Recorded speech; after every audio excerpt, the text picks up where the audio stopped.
मैं नीता उपाध्याय ओरियन बीज की पंचतत्व सीरीज में आपका स्वागत करती हूँ।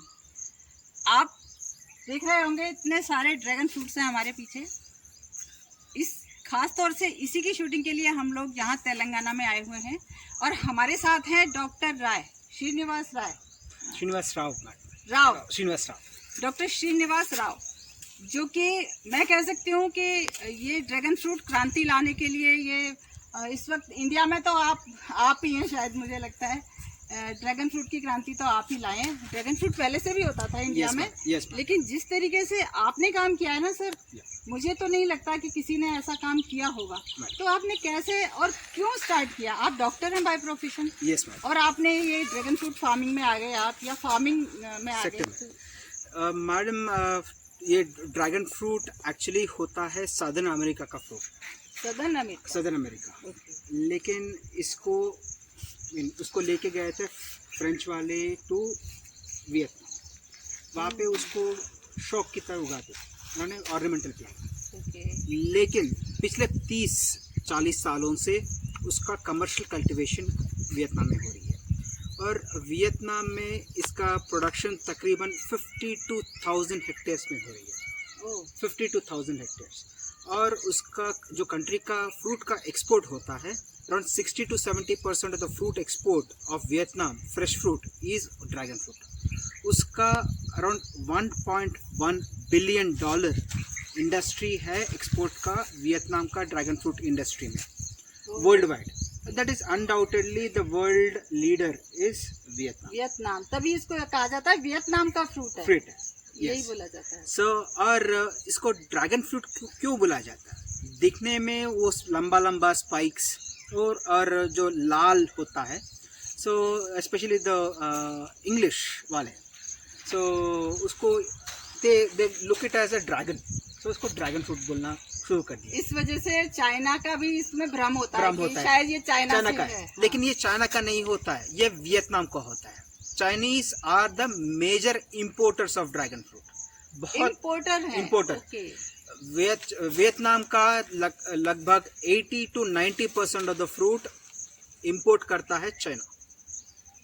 और इसमें अगर देखेंगे तो सफ़ेद बीज रहता है गुदा, और लाल पिंक गुदा का रहता है। और बाहर देखेंगे येलो स्किन का रहेगा, पिंक और रेड स्किन का रहेगा, और ग्रीन का भी रहता है। सबसे बेस्ट कौन सा है? टेस्ट के हिसाब से डिपेंड होता है मैडम। बिकॉज कुछ लोग बच्चे अगर ले लेंगे तो उनको तो कलर पसंद है, तो पिंक कलर या रेड कलर खाना पसंद करेंगे, क्योंकि अगर खाने के बाद मुंह भी लाल हो जाएगा। बच्चों को तो ये कलरफुल वाला पसंद करते हैं। अगर एल्डरली पीपल देखेंगे तो वाइट वाला उनको तो पसंद आएगा, और ज़्यादा मिठास भी नहीं होता है, थोड़ा कम होता है मिठास, द वाइट वंस। और येलो वाला देखेंगे तो और भी मीठा रहता है। उसका बीज और उसका सीड रहता है वो थोड़ा बड़ा रहता है। उसकी वजह से इंडियन पैलेट उसका जो टेस्ट सबको पसंद नहीं आता है। और उसका भी इंपोर्ट इंडिया तो 90% और 95% बोल सकते हैं we are importing from Vietnam. और इंडिया में अभी उसका प्रोडक्शन और खेती शुरू हो गई है, और उसका प्राइसिंग भी फार्मर को बहुत अच्छा मिल रहा है। अराउंड फार्मर्स के लिए तो बहुत अच्छी चीज़ है। और ये देख सकते हैं इसका कितना फ्रूटिंग है। एक प्लांट के ऊपर तकरीबन 45 to 50 फ्रूट्स है एक बार देखे तो। और ये ओनली 60 डेज में बर्ड से लेकर फ्रूट तक ओनली 60 दिन लगता है, माने 2 महीने में। और हर एक महीने में उसका फ्लावरिंग होती जाती है। ऐसा 5 से 7 बार होता है। मतलब बहुत ही वाइल्ड ग्रोथ है, बहुत फास्ट ग्रोइंग है, और प्रोडक्शन बहुत ज़्यादा रहता है। कम से कम 8 टन से 10 टन भी फ्रूट आराम से फार्मर निकाल सकते हैं। मान लीजिए अगर 100 रुपये का केजी है तो we can not imagine 8 lakh रुपया, और 1 एकड़ से अगर उसका 50 रुपये तो भी है, तो भी 4 लाख रुपये निकाल सकता है आराम से। 20 रुपये है तो भी 1.6 लाख तो आराम से आ जाएंगे उनको। इकोनॉमिकली बहुत वायबल है ड्रैगन फ्रूट।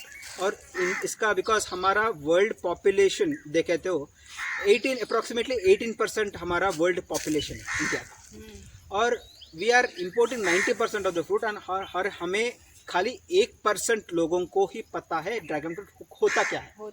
और उसको उनमें से 1% को ही पता है लाल वाला होता है और सफ़ेद वाला होता है। ज्यादातर सबको यही पता है। यस, सफ़ेद वाला होता है, सबको यही पता है। और सफ़ेद वाला टेस्ट इज़ वेरी ब्लैंड, माने वो बहुत मीठा नहीं रहता सर, बहुत हल्का सा और वेरी वेरी ब्लैंड रहता है। उसका शुगर कंटेंट हम देखें तो 9 ब्रिक्स कंटेंट बोल सकते हैं मैडम। अगर ब्रिक्स कंटेंट इसका देखेंगे, यहाँ पे इंडियन ग्रोन ड्रैगन फ्रूट है 15 से लेकर 18 या 19 तक हम यहाँ पे रिकॉर्ड करते हैं। अगर हम तुलना करें मैंगो से, अल्फांसो मैंगो ले ले, उसका 17 ब्रिक्स रहेगा और dragon fruit is almost 17 to 19। So mango की मिठास की तरह ये हो सकता है। और किसानों को और एक बड़ा फ़ायदा है, क्योंकि अगर मैंगो ले लें साल में एक ही बार होता है, इसको साल में 365 डेज हम बढ़ा सकते हैं आर्टिफिशियल ऑफ सीजन में भी। सीजन होता है जून से लेकर अक्टूबर या नवंबर तक कंप्लीट हो जाता है। उसके बाद भी आर्टिफिशियल लाइट लगा के ईयर राउंड प्रोडक्शन यहाँ पे कर सकते हैं। ऑलरेडी हम 3 साल से कर रहे हैं यहाँ पे, सो दैट फार्मर को उसका प्राइस मिले और ईयर राउंड अवेलेबिलिटी मिले और कस्टमर भी खुश रहे। सो इतना बेनिफिट्स। देखिए डॉक्टर साहब तेलंगाना से हैं, लेकिन पूरे देश से इनके पास किसान आते हैं, ट्रेनिंग देते हैं डॉक्टर साहब, और फ्री ट्रेनिंग है। डॉक्टर साहब आप कितनी लैंग्वेज में ट्रेनिंग देते हैं? आप हिंदी भी बोल देते हैं, आप तेलंगाना के हैं तो यहाँ की लोकल लैंग्वेज तो ठीक है, लेकिन और भी कई लैंग्वेज आप थोड़ा बहुत तुम्हें कन्नड़ा भी आती है और मराठी समझ में आती है, हिंदी बोल लेता हूँ, इंग्लिश, तेलुगु, उर्दू भी, बिकॉज हैदराबाद का हूँ तो उर्दू भी समझ जाता है। ये एक बहुत बड़ी क्वालिटी है एक्चुअली। ये क्वालिटी आप में है, तभी आप पूरे देश के किसानों को ट्रेनिंग दे पाते हैं। यहाँ पे अभी तक यहाँ पे पिछले 2 साल से कोरोना से पहले और अभी मोर देन 4000 फार्मर्स हमने यहाँ पे ट्रेन कर दिया है। 4000 फार्मर को, वो सारे किसान भी हैं और नए फार्मिंग में आना चाहते हैं, एंथुजियास्ट है जो, और जो दूसरे बिजनेस हैं लॉकडाउन के इफेक्ट से उनका जो बिजनेस बंद हो गया हो, उनका जॉब चला गया हो, उनको स्पेशली हम उनको बढ़ावा देते हैं, उनको हम we are there to help them. Doctor साहब एक इशू आता है टेस्ट का। Yes ma'am. मुझे लगता है कि ज़्यादातर लोग कहते हैं ड्रैगन फ्रूट मुझे तो पसंद नहीं है, इसका टेस्ट अच्छा नहीं है। इसका क्या रीज़न है? क्या अपने इंडिया में जो ड्रैगन फ्रूट उगता है उसका टेस्ट अच्छा नहीं है, या जो वियतनाम से इंपोर्ट हो रहा है उसका टेस्ट अच्छा नहीं है? क्या वो आप बताइए ज़रा। हमारे जो स्पेशली नॉर्मल पीपल होते हैं उनको एक भ्रम सा है और उनको फॉल्स इमेजिनेशन है, क्योंकि उनको पता नहीं है ड्रैगन फ्रूट असल में where do we get it from. क्योंकि जो मार्केट में मिलता है 90 to 95% of the dragon fruit हम इंपोर्ट करते हैं इंडिया को। 95% इंपोर्ट करते हैं मैडम। इंडिया में अराउंड 3 to 5% अभी शुरू हो गई है कल्टीवेशन करना। सो जो वियतनाम से फ्रूट हमें जो मिलता है इंडिया को, वहाँ से वियतनाम से इंडिया आने के लिए शिप में आता है। शिप में आने के लिए तो उसके 2 हफ्ते टाइम लगता है, 14 डेज टाइम।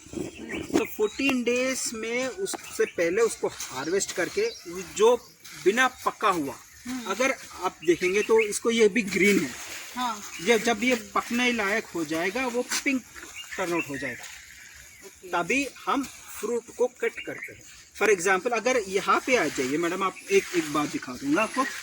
सो ये फ्लावर है, ये बर्ड से ये फ्लावर होता है ड्रैगन फ्रूट का।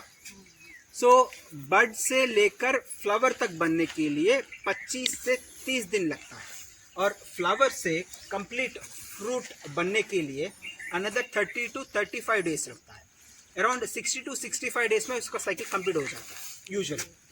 सो ये 35 डेज होने से पहले जब ये लाल हो जाएगा, इंडिया में वी हार्वेस्ट इट। वहाँ से 7 दिन से 14 दिन उसको फ्रेश रख सकते हैं।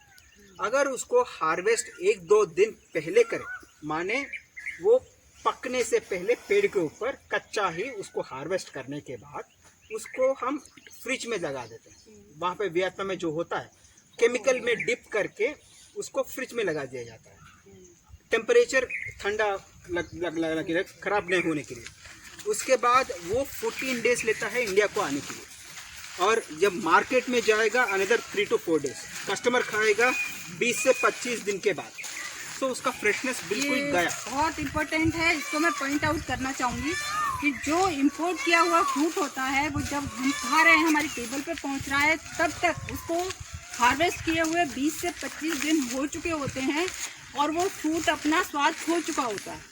इसीलिए कहते हैं कि टेस्ट नहीं आ रहा, टेस्ट खत्म हो चुका होता है, टेस्ट खत्म हो चुका है। तो इंडिया में जो हार्वेस्ट हो रहा है वो ही खाएं तो उसमें तो टेस्ट होगा ना, क्योंकि वो 1-2 दिन पहले ही हार्वेस्ट हुआ है। यस। तो इस चीज एक मिथक में ना जिए, भ्रम को दूर करें कि ड्रैगन फ्रूट का टेस्ट अच्छा नहीं होता। और इसका स्पेशलिटी और एक बताता हूँ मैं, इसका हेल्थ बेनिफिट्स। अगर हम वाइट और लाल का जो डिफरेंस होता है एनालिसिस करने पर, यहाँ पे जो एग्रीकल्चर यूनिवर्सिटी के क्वालिटी कंट्रोल लैब है, हमने we have analysis, nutrition analysis कर दिए थे। एक 100 ग्राम में अगर हम देखें तो जो लाल फ्रूट होता है उसमें वी सी पिगमेंट्स, बीटा साइनेंस, एकांथोसाइनेंस, उसका बीटा साइनेंस का पिगमेंट्स होता है। पिगमेंट्स की वजह से वो कलर रेड वाला, नहीं तो पिंक, अंदर बीज का कलर रेड या पिंक आता है। So this has highest antioxidant effect, जो which are anti cancerous activity। हाँ, ये कहते हैं ज्यादा कलर्स खाने चाहिए। या एंटी एजिंग, एंटी एजिंग। अगर हम ब्लैक ग्रेप्स खाएंगे, we have the same pigment, so anti aging। So these dragon fruit has all these pigments in it। उसके साथ उसमें इसके अंदर एंटी एजिंग एजेंट्स होते हैं, एंटीऑक्सीडेंट्स भी होते हैं मैडम। जो हम 30 रुपए 40 रुपए का पिल एक खा लेते हैं, तो 100 ग्राम खाने से उससे ज़्यादा बेनिफिट हमें होता है। और एक मज़े की बात है, प्रेग्नेंट वुमेन या नॉर्मल वुमेन, हमें इंडियन वुमेन को आयरन कंटेंट बहुत कम होता है। हाँ, और इसमें अगर आम की तुलना में हम देखेंगे तो 4 गुना ज़्यादा इसमें आयरन कंटेंट होता है, 4 गुना ज़्यादा। उसमें सोडियम, पोटेशियम, मैग्नीशियम, कैल्शियम लगभग 10 गुना ज़्यादा है, 10 गुना ज़्यादा है। तो प्रेग्नेंट लेडी को जो फॉलिक एसिड और आयरन के कैप्सूल्स जो लिखे जाते हैं, अगर वो फ्रूट खाएंगे तो उससे तो नेचुरली मिल जाएगा। और इसमें अगर आयरन का टैबलेट्स हम खाएंगे तो पेट में जलन, कॉन्स्टिपेशन, उल्टी आना, ये बहुत सारे इफेक्ट्स होते हैं। So this is not a immediate effect, long term में बेनिफिट करना है। बच्चों को खिला दे, बड़ों को खिला दे, एवरीवन विल लाइक इट। और एक मज़े की बात है मैडम कि इसमें स्पेशली बड़े जो होते हैं 60+ या 50+, उनको जो मोशन का, कॉन्स्टिपेशन का इशू बहुत रहता है। और ये आयुर्वेदिक दवाई खा लेते हैं और जुलाब का गोली खा लेते हैं और टॉनिक्स पी लेते हैं, बहुत कर लेते हैं। लेकिन ये सीड के ऊपर, हमारे जो शिया सीड्स है उसको ऊपर रहता है मैडम, जो स्लाइमी और लेयर होती है, उसमें पानी में डालने पर वो थोड़ा बड़ा हो जाता है, स्लाइमी होता है। उससे क्या होता है, जो कॉन्स्टिपेशन है वो आराम से उनको प्रॉब्लम फेस भी नहीं होता। मतलब स्टमक प्रॉब्लम का भी सोल्यूशन है। Anti inflammatory effect, the seed has anti inflammatory effect. जो घुटनों का दर्द है, this all are not, I mean everything is analysis करने के बाद we have authenticated reports from the quality control lab of the government of Telangana agriculture university. Anti inflammatory, iron content ज़्यादा होता है, न्यूट्रिशन होता है, और और कैलोरीज, डायबिटिक पेशेंट्स को हम फ्रूट खाने से वो चीज़, शुगर कंटेंट ज़्यादा है, डाइट नहीं खाने देते, but this is very low calorie, 75 calories पर 100 ग्राम्स, वेरी लो। जो जाम होता है मैम, जाम उससे कम। गोवा वैसे फुल भी करता है ना, जैसे आराम से पेट भी भर जाए और कैलोरी भी कम जाए। और इसका जो पल्प और फ्रूट का रेशियो होता है, मतलब हम फ्रूट खाएंगे 20-30% आपको छिलके में जाएगा। इसमें ऐसा नहीं रहता, we get more percentage of pulp, वो भी इम्पोर्टेंट है। और इसका जो छिलका होता है मैडम, अगर फेस पैक की तरह यूज करेंगे, you will notice the difference. एकदम बढ़िया बेनिफिट्स हैं। छिलका भी वेस्ट नहीं जाएगा इसका। चाइना में we are getting almost $13 to $14 इसका face pack. Face pack pulp है उसका या छिलके का, वेस्ट का जो जाता है वो डिहाइड्रेट करके उसका छिलके से they are making face pack, which is selling for at least $13 to $14, 1000 रुपये के आसपास फेस पैक, उतना बेनिफिट है। और एक बात है मैडम, क्योंकि बच्चे जो होते हैं और बड़े जो होते हैं, यूजुअली फ्रूट खाने पर एक ऑफेंसिव स्मेल आता है, सारे बच्चों को फ्रूट क्यों पसंद नहीं है, क्योंकि उसका कुछ टेस्ट होता है, स्मेल होता है। इसका अलग ऐसा नहीं होता। It is little bland and easy to digest also. अगर बच्चे खाएंगे उसके ऊपर टंग के ऊपर लाल हो जाएगा। जो बच्चे जो गमी बेयर्स या कैंडीज खाते हैं, because they like colour on their tongue, ये नेचुरल कलर होगा और आसानी से खाएंगे। और उसके ऊपर जो सीड नहीं रहता है, सो बड़े लोग जो है उनको अगर खाएंगे तो दांत नहीं रहते, तो सीड उनके लिए मुश्किल है। ये छोटे छोटे सीड होते हैं, मुंह में लगा दे निकल जाने का। सो छोटे बच्चों से लेकर बड़े तक। एक बार जरा इस पे फोकस यस, करिए। कितना फ्रूट है एक बार प्लीज कितना फ्रूट है काउंट करें हम प्लीज लोग। काउंट करिए madam, you can go in and count please.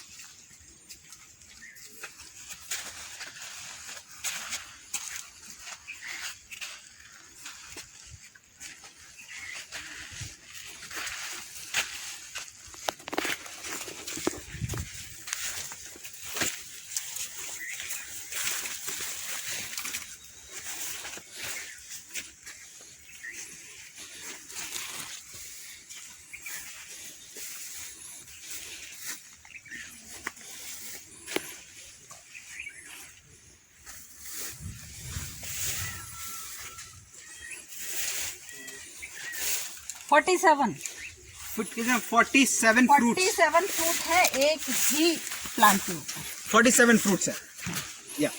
सो अगर एक प्लांट अगर एक ये जो आपका जो बंच है प्लांट का, Yeah. ये 47 फ्रूट्स दे रहा है। या 47 फ्रूट्स का अगर हम एग्जाम्पल 300 ग्राम ले लें मैडम एक फ्रूट का, हाँ तो उसका हो जाता है तकरीबन 15 किलो। एक फ्लश में 15 किलो, एक फ्लश में ऐसा 2 फ्लश आएंगे 30 किलो आराम से। और बाकी का जो छोटे छोटे फ्लशेस होते हैं 10 आएंगे 10 किलो ले लीजिए। तकरीबन 30 to 40 केजीज ले लेंगे। 40 into 500 पोस्ट, बिकॉज ये स्पेसिंग है 10 फीट बाई 8 फीट, 1 एकड़ में बैठता है तकरीबन 500 पोस्ट। 500 into 40, 5 4 20 ton. हम फार्मर को बोलते हैं 10 टन ही ले लो। ओके। एकदम बढ़िया फ्रूटिंग देने वाला वैरायटी है मैडम ये वाला। ये कौन सा वैरायटी है? ये इसको एक्चुअली हम सी बोलते हैं यहाँ पे। और उसका जो सी के पीछे क्या रीजन है? या मैम, बिकॉज एक वैरायटी को रिसर्च के ऊपर जब रिसर्च होता है उसका नाम नहीं लगा सकते। जब रिसर्च कंप्लीट होने के बाद परमिशन आ जाता है, गवर्नमेंट अप्रूवल्स मिल जाते हैं, then we can label it so and so. For example अगर ड्रग ले ले, एक मेडिसिन ले ले, वैक्सीन ले ले, तो उसका तो they'll tell no R1 so and so so and so. So once it clinical trials होने के बाद, रजिस्ट्रेशन होने के बाद, फाइल गवर्नमेंट से अप्रूवल्स मिलने के बाद, we can give it a name. अभी तो we are waiting for the approval. Okay, तो ये नाम आपका दिया हुआ है? Yes, C. बिकॉज जो दूसरे वेराइटीज यहाँ पे क्या होता है, उसका छोटा रीजन है। हमारे यहाँ पे जो वर्कर्स होते हैं उनको डिफरेंस नहीं पता। हम नहीं बोल सकते कि ये variety new variety so and so number नहीं जाओ। और दूसरे वेराइटीज को ए बी और जिसको सी ब्लॉक बोलते हैं, तो इसके नाम पर सी ब्लॉक पड़ गया और सी वैरायटी पड़ गया उसका नाम। अच्छा, ये रीजन है। ये रीजन है उसका। और वंस जो गवर्नमेंट अप्रूवल्स मिल जाएंगे तो उसका नाम ऑफिशियल हो जाएगा। ओके, तो ये कैसे करते हैं? एक पिलर बनाया है आपने? Yes ma'am. सो यहाँ पे आप देख सकते हैं, यहाँ पे आप देख सकते हैं मैडम, उसमें आपको एक्सप्लेन कर दूंगा। ये एक पिलर है 5 इंच बाय 5 इंच का, 5 बाय 5 इंच का, और इसका लेंथ होता है 7 फीट। नीचे 2 फीट लगा दिए, ऊपर 5 फीट है। और ये स्क्वायर का राउंड है, दूसरा भी राउंड का भी लगा सकते हो, उसकी आपकी मर्जी। We can do four round. और ये 3 इंच का मोटा था। उसको अंदर हम देखेंगे तो 8 mm का 2 रॉड है और नीचे 6 mm के 4 रॉड है। सो इसका कॉस्टिंग आपको तकरीबन 500 रुपये तक आ जाएगा एक पोल और रिंग का। और इंस्टॉलेशन कॉस्ट ये पूरा देखेंगे तो 50 से 100 रुपये तक आ जाएगा। और स्पेसिंग है, ये है 8 फीट और row to row is 10 feet. 10 feet क्यों? बिकॉज यहाँ पे हम देखें तो यहाँ पे मैट डाल दिए, तो घास उगना तो लगभग नामुमकिन है। यहाँ पे इजी मेंटेनेंस होगा, क्योंकि फार्मर को व्हाट वी सी इज एक साल में 6 से 7 बार उसको घास निकालना पड़ता है, 6 to 7 टाइम्स। और उसका खर्चा आपको तकरीबन 40 to 50,000 रुपीज़ हो जाएगा एक साल में, उसका मेंटेनेंस खाली। लेकिन अगर ये वीड मैट हम डालेंगे, ये 1.2 मीटर का आता है, इसको वीड मैट बोलते हैं। और इसके रोल मिलते हैं? इसका रोल मिलता है, एक 50 मीटर या 25 मीटर का भी मिलता है रोल। तकरीबन 20 रुपये का एक स्क्वायर मीटर रहता है, 20 रुपीज़। एक बार डालेंगे 5 साल रहेगा ये वाला, 5 ईयर्स। ये बारिश गिरने पर ऊपर से पानी अंदर जाएगा, लेकिन नीचे से घास ऊपर नहीं आएगा। So that way it is very useful.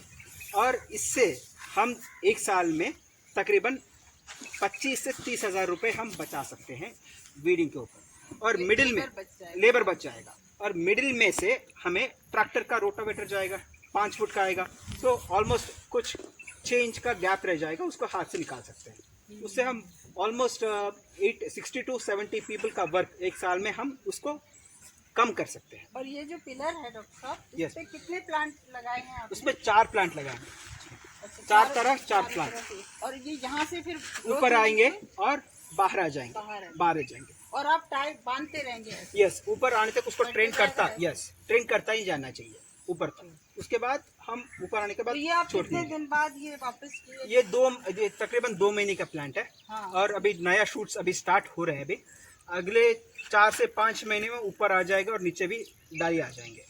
तो ये आप 3 बार बांध चुके हैं इसको? यस, 3 बार। मतलब ये नजर रखना पड़ता है कि आप हर ये 10 नहीं दिन में, जाए। या हर 10 दिन में इसको ऊपर नजर लगाना पड़ेगा। हाँ। 10 डेज में ये ग्रोथ होते जाएगा, बहुत फास्ट ग्रोइंग है। सो हर 10 दिन में इनिशियल स्टेजेस में उसको ट्रेन करना चाहिए। उसके बाद ऊपर आ जाएगा, उसको छोड़ दे अब सकते। मुझे ये बताइए डॉक्टर साहब, इधर तो घास है आपको, यस इधर कब लगाए थे? ये लग तो रहे हैं आपके? यस, उसको या मिडिल में नहीं है मैडम, क्योंकि रूट सिस्टम होता है उसके नीचे, यहाँ पे रूट सिस्टम नहीं होता है, तो वो कंपटीशन नहीं आता है। उसको अभी पूरा निकाल देना है। यहाँ तक वीड मैट है, पानी की वजह से पूरा बह गया है।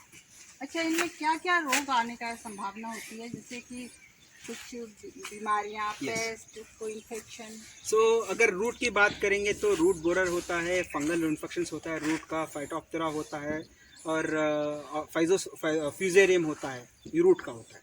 अगर हम स्टेम का देखेंगे, स्टेम रॉट हो सकता है, और इन्फेक्शंस ज़्यादा पानी देने से सड़ने के स्टेम रॉट भी वो ज़्यादा वाटर लेने से हो सकता है कुछ वैराइटीज़ में।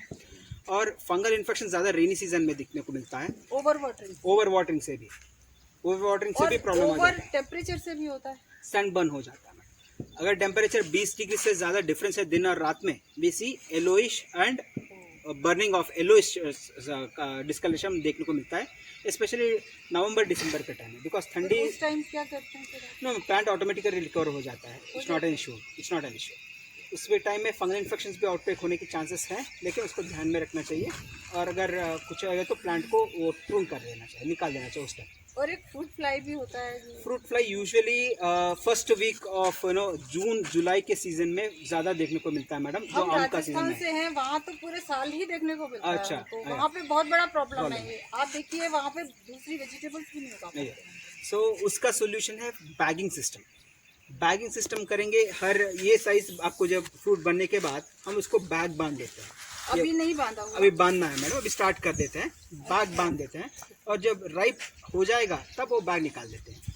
सो उसका क्वालिटी भी बड़े बरकरार रहती है। फ्रूट फ्लाई से अटैक भी हम रोक सकते हैं। क्वालिटी दिखने में बहुत सुंदर होगा, कोई स्पॉट भी नहीं आता एकदम बढ़िया रहता है। मार्केटिंग बहुत ईजी हो जाएगा हमें। हाँ, मार्केटिंग की बात आई तो बताइए, इसका मार्केटिंग में क्या करना चाहिए? अभी तरह होता है तो yes, so first thing is madam, awareness नहीं है इंडिया में। हाँ। सारे लोगों को ये भ्रम में है कि तो उगा लेता है, तो मार्केटिंग तो आती ही नहीं। यस, सो अभी अवेयरनेस नहीं है कि आप बोल रहे थे कि ड्रैगन फ्रूट बहुत ब्लैंड है, टेस्ट नहीं है, और खाने को उतना उत्सुक नहीं रहते लोग। उसको हमें निकालने के लिए हम सारे लोगों को उसका अवेयरनेस कैंपेन बढ़ाना चाहिए। वी नीड टू मीडिया में कैंपेन्स करना चाहिए, क्योंकि इसका जो फ्रूट अगर बच्चों के लेवल से उसको लेके जाना पड़ेगा। बच्चों को उसको पहले टेस्ट करवा के let them see, taste it, then they will definitely like it। और अवेयरनेस कैंपेन्स बनाने के बाद कंज्यूमर को भी उसको ब्रांडिंग करके सारे किसान एकजुट होके एक फार्मर प्रोड्यूस कंपनी, हम बोलते हैं किसान के संगठन होते हैं, सारे किसान एक संगठन आके उसका जो प्रमोशन, ब्रांडिंग क्वालिटी और जो राज्य सरकार या हमारे भारत सरकार की ओर से उसको थोड़ा प्रमोशन कैंपेन्स करके उसको और भी बढ़ावा दे सके तो मार्केटिंग बहुत इजी हो जाएगा, क्योंकि उसका न्यूट्रिशन फैक्ट्स तो बहुत आते हैं। हमारा काम ना बच्चों के साथ ही ज़्यादा होता है। Yes. हम स्कूल्स में ही जाते हैं, लेकिन क्या है, हमें वहाँ पर उपलब्ध हो तो हम तो ये कर सकते हैं। इसको भी ऐड कर सकते हैं। यस मैम, हम बच्चों को टेस्ट कराएं, यस बच्चों को उसके फायदे गिनाएं यस कि इसमें क्या क्या होता है, तो बच्चे भी आगे अपने पेरेंट्स को बताएं और ये इसका अच्छे से प्रमोशन भी होगा। यहाँ पे we tried a small thing madam couple of years ago, जो कोरोना के टाइम से पहले हमने देखा है कि एक स्कूल के बच्चों को यहाँ पे इनवाइट कर दिए थे, 5th क्लास और 6th क्लास के बच्चे को, एक 100 पीपल या 150 पीपल आए थे बच्चे। सारे बच्चों को वी गेव फ्रूट्स लेके गए और 4 से 5 दिन के बाद हमने नोटिस करा कि वहाँ के एरिया के जो स्टोर्स हम सप्लाई करते हैं उनमें से अचानक there is a huge rise in demand, sale बढ़ गई है। उनको पता होना चाहिए, अगर पता हो तो definitely they will by, because parents अगर बच्चों खाएंगे डेफिनेटली पेरेंट्स विल बाई। सो बच्चों को पहले हम सैंपल देके खिलाना चाहिए, उनको न्यूट्रिशन वैल्यूज क्या है उनको बताना चाहिए, फिर बताना चाहिए और उनको सिखाना चाहिए खेती क्या होती है। हम सिखाते हैं असल में, हम ये सिखाते हैं how to grow your own food. बच्चों को, बच्चे समझते हैं जो अब जिन्होंने गांव में नहीं देखा कुछ भी, तो उनको नहीं पता गोभी कैसे उगती है और आलू कहाँ उगता है, तो हम उन्हें यही बताते हैं, उनके हाथ से करवाते हैं ये सारा काम। तो उन्हें ये लगे कि हम मॉल से खाना नहीं लाते, खाना खेत में उगता है। सो अभी सारे बच्चों को अवेयरनेस दिखा दे कि खेती कैसे करी जाती है, फार्मर क्या काम करते हैं और कितना उसके बाद हार्डवर्क मेहनत कितनी मेहनत से खाना प्लेट में आता है, उनको वो सिखाएं, वही करते हैं। सो उससे डेफिनेटली अवेयरनेस बढ़ेगा और सेल्स भी बढ़ेगा डेफिनेटली। जी बिल्कुल, अब आपके कैंपेन को हम आगे बढ़ाएंगे डेफिनेटली। आप तो इधर हैं, हम राजस्थान से हैं, तो हम उधर करेंगे कोशिश डेफिनेटली। और आजकल तो क्या है, ऑनलाइन बहुत अच्छा प्लेटफॉर्म है, इसके थ्रू आप ऑल वर्ल्ड में भी काम कर सकते हैं। अभी हमारा फ्रूट तो दिल्ली तक आ रहा है, जलंधर भी आ रहा है, अमृतसर भी जा रहा है, हैदराबाद। अच्छा। और जो पूरा पिछले साल कोविड के टाइम में हमने भेजा हैदराबाद से, बहुत डिमांड अभी नॉर्थ इंडिया में अभी वहाँ से बहुत सी डिमांड है। ये जानना चाह रही थी सर, यस मैम, आप इस काम को कितना एंजॉय कर रहे हैं? बहुत मैडम, की इसलिए मैंने प्रैक्टिस आधा दिन कर दिया है। I don't practice full day. मैं एक मेडिकल डॉक्टर हूँ और मैं जनरल मेडिसिन और इन्फेक्शियस डिजीज स्पेशलिस्ट हूँ। एंजॉय करते हैं आप यस अपने इस काम को? सुबह 7 बजे से 12 बजे तक मैं हॉस्पिटल में रहता हूँ, 12 बजे से 6 बजे खेत में रहता हूँ। ये देखो, ये इसको कहते हैं, देखिए बाय प्रोफेशन एक डॉक्टर हैं, लेकिन अब बाय पैशन एक फार्मर है। यस मैडम, और क्योंकि 4 या 5 साल पहले हम ये ड्रैगन फ्रूट स्टार्ट करना चाहते थे और लोग बोल रहे थे कि ये नहीं होगा इंडिया में, तुम टाइम वेस्ट कर रहे हो। We prove them wrong. इसके लिए मैंने सीखने के लिए लगभग मैंने 13 देश 13 कंट्रीज मैंने विजिट करके वहाँ पे ट्रेनिंग लेके, वहाँ पे किसानों से ट्रेनिंग लेके, और जो किसान से मैंने सीखा है हम भी हमारे किसान को वही देना है, वो भी फ्री में देना है। जो मैंने दूसरे देशों में हमारे जो किसान हैं वहाँ के किसान बहुत उत्सुक के साथ हमें सिखाए थे, और वही उत्सुकता से हम हमारे फार्मर्स को, देश भर के फार्मर्स को, उनका इनकम बढ़ना चाहिए और ट्रेडिशनल क्रॉपिंग के अलावा दूसरा भी बहुत सारे अपॉर्चुनिटीज़ है, उसके थोड़ा शिफ्ट करें। लेकिन भला इसका थोड़ा प्राइसिंग थोड़ा ज़्यादा हो अभी, लेकिन अगर गवर्नमेंट चाहे तो थोड़ा और बढ़ावा दे इसको, और उसका प्राइसिंग थोड़ा इंफ्रास्ट्रक्चर में उसको सब्सिडीज़ या कुछ माध्यम से उसको कम कर दिया जाए, तो बहुत बहुत बड़े पैने पर ये ड्रैगन फ्रूट कल्टीवेशन हमारे इंडिया में, देश में बहुत बढ़ेगा आगे, और वी कैन इम्पोर्ट की बजाय हम एक्सपोर्ट करना स्टार्ट कर देंगे। देखिए इंशाल्लाह वो दिन भी आए।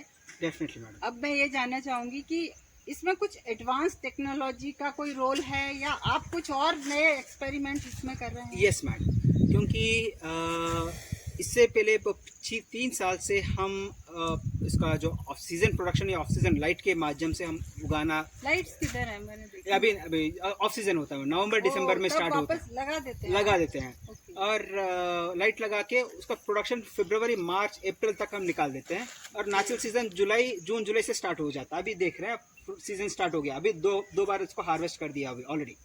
मई इस बार थोड़ा वर्षा थोड़ा जल्दी आने से ऑलरेडी मई से ही हमारे फ्लावरिंग शुरू हो गई है। और हाँ, बडिंग आ रही है ना, मैंने देखा था। मई में अभी और पिछले 2 महीने में 2 टाइम्स हार्वेस्ट कर दिया मैम इसको। ओके। और अभी सितंबर तक हार्वेस्टिंग चलेगी? चलता ही रहेगा, महीने में एक बार आते ही जाएगा। सो अभी जो 15 किलो है यहाँ से अब जो 47 फ्रूट्स आपने देखिए, इस मंथ 10-15 दिन में इसको हार्वेस्ट हो जाएगा। और देख सकते हैं ये छोटे छोटे बर्ड्स देख सकते हैं। अच्छा, ये है ये छोटे छोटे बर्ड्स, ये फ्लावरिंग है। ये फ्लावरिंग। अभी ये वाला will become into a big flower in next 30 days. Next 30 days में। बहुत शॉर्ट साइकिल है। अगर फार्मर को एक साइकिल का नुकसान हो गया तो भी दूसरा साइकिल है। सो आम के तरह नहीं है, हम अगर एक बार गया उस सीजन पूरा गया उसका। हाँ, वो नेक्स्ट ईयर ही आएगा। यस। सो इसमें ड्रैगन फ्रूट को बेनिफिट है कि एक बार गया तो दूसरा साइकिल, 5 साइकिल 6 साइकिल है एक साल में। नेचुरल सीजन में। ऑफ सीजन डालेंगे तो 2 और साइकिल्स बढ़ा सकते हैं। सो ईयर ऑन प्रोडक्शन कर सकते हैं और उसका प्राइस डबल होता है मैडम। अभी तो 1 किलो का 130 से 150 रुपीज़ तक 1 किलो है। सो ऑफ सीजन प्रोडक्शन में 250 से 300 रुपीज़ मिलेंगे, बिकॉज मिलता नहीं है फ्रूट, डबल हो जाता है। तो फार्मर के लिए बहुत बहुत अच्छी बात है। इसमें प्रॉब्लम क्या आती है? यस मैम, मैंने अभी तक रूट का जो प्रॉब्लम बोला है, स्टेम का प्रॉब्लम बोला है, उसके बाद ये फंगस, ज़्यादा नमी हो, फंगस का प्रॉब्लम बहुत ज़्यादा होता है। उसके बाद फ्रूट बनने के बाद फ्रूट फ्लाई और चिड़िया का प्रॉब्लम है। चिड़िया राइप फ्रूट, या क्योंकि फ्रूट को हम यहाँ पे पेड़ के ऊपर पकने देते हैं, जब लाल बन जाएगा चिड़िया आके मार देगा। ओ, तो ये इसमें तो कांटे हैं, फिर चिड़िया छोटे छोटे चिड़िया रहेंगे तो बैठ के उसको ऊपर ऊपर बैठ के खाएंगे। और चींटिया भी और एक इश्यू है इसका। ओहो, फिर उससे कैसे बचाते हैं आप? उसके नीम ऑयल स्प्रे करते हैं मैडम यूजुअली। अच्छा, उससे क्या वो थोड़ा चिड़िया तो नहीं आती है, ऊपर नहीं चढ़ती है, नीम ऑयल स्प्रे करते हैं। तो पूरे पे करते हैं, वहाँ पूरा करते हैं और नीचे ज़्यादा करते हैं मैडम। सो वो चढ़ना थोड़ा मुश्किल हो जाता है उसको, तो उससे थोड़ा प्लांट को हम चींटियों से पकड़ते हैं। मैंने ये पढ़ा था कि अगर आप पॉलीथीन पे रैप कर दो तो भी चींटियाँ नहीं आ सकती हैं, वो स्लिप हो जाती हैं। लेकिन उसका स्टेम पक्का होना चाहिए। हाँ, 1 2 3 है तो गैप्स में से आ जाएंगे। तो ऑयल स्प्रे करना, ऑयल इस्तेमाल करना वो बेस्ट है। तो ये आप ऑर्गेनिक कर रहे हैं? Yes ma'am, this is almost chemical free, because इसके पहले इसमें ऑलरेडी केमिकल्स यूज कर लिए थे हमारे जो 3 साल या 4 साल पहले। सो अभी नेक्स्ट 4 to 5 years हम I can not call it as totally organic. So once we are done officially, yes chemical free बोलते हैं। So once we are done with certification, हम बोलेंगे उसको ऑर्गेनिक्स बोलते हैं। और सर्टिफिकेशन नहीं हुआ है वैसे, no, तो no, आप कोई केमिकल यूज नहीं कर रहे, लेकिन क्योंकि फ्रूट हम खा सकते हैं, तो ये वाला प्रूनिंग कर दिया मैंने। ये प्रूनिंग कहाँ से करते हैं आप? यहाँ से जो छोटे छोटे प्लांट्स दिख रहे हैं ना, स्टेम्स, हाँ, यहाँ तक प्रूनिंग हो गया मैडम। मैं मुझे लग रहा था कि जैसे ये जो है इस जगह से, नहीं यहाँ से मैम वी प्रून हियर, यहाँ पे कट कर देते हैं। और ये 5 नहीं है कि यहाँ से ये नो होता है वहाँ से नहीं, ये 5 महीने में इतना ग्रोथ है और इतना फ्रूट देख सकते हैं मैडम, कितना फ्रूट है। तो आपने ये जो पिलर है इसका कर दिया, इससे कट कर दिया, 1 layer 2 layer. So 30 to 40 centimetre उसका स्टेम रहेगा और देख सकते हैं कितना फ्रूट है अभी 5 महीने का, बहुत बड़ा है। उससे भी ज्यादा लग रहा है मुझे। यस, मतलब 45 से कम तो किसी पे नहीं है, ज्यादा। या आप देख सकते हैं, you can just count any plant, any plant. और कोई जानकारी आप हमारे दर्शकों को देना चाहें? थिंक है मैडम, अगर किसान आगे आना चाहते हैं तो डेफिनेटली हम उनको सपोर्ट करेंगे, उसका टेक्निकल इन्फॉर्मेशन देंगे और उसका गाइडेंस देंगे, लेकिन उसमें मेहनत लगता है, पैसे आराम से नहीं आते, मेहनत करना पड़ेगा आपको और डेडिकेशन करना पड़ेगा। सो एक्सपेरिमेंट तो करनी चाहिए, आएगा नहीं आएगा बैक स्टेप लेंगे तो नहीं आती। वी शुड गो अहेड, तो किसी भी चीज में ट्राई करना चाहिए। सक्सेस होंगे फेल होंगे वो बाद में, एटलीस्ट हम तो ट्राई कर चुके हैं एक बार। मतलब ये कि हार नहीं माननी है। हार नहीं मानना, बिकॉज दूसरे वेराइटीज में बहुत प्रॉब्लम्स मैंने फेस कर दिया है। ओके। उसके बाद ये नतीजा आप तो फ्लावरिंग फ्रूटिंग आप देख सकते हैं। देखिए ऐसा होता है, कोई भी काम जब शुरू करते हैं ना तो उसकी इनिशियल प्रॉब्लम्स तो सबको ही आती हैं। सबको होती है। कोई भी नया काम शुरू करो, लेकिन जब आप सफल हो जाते हो तो आप बन जाते हो doctor Rao. Thank you ma'am, thank you. तो थैंक यू व्यूअर्स, आज का ये एपिसोड हम यहीं ख़त्म करते हैं। थैंक यू डॉक्टर साहब। Thank you very much from Deccan Exotics Hyderabad से। Thank you very much.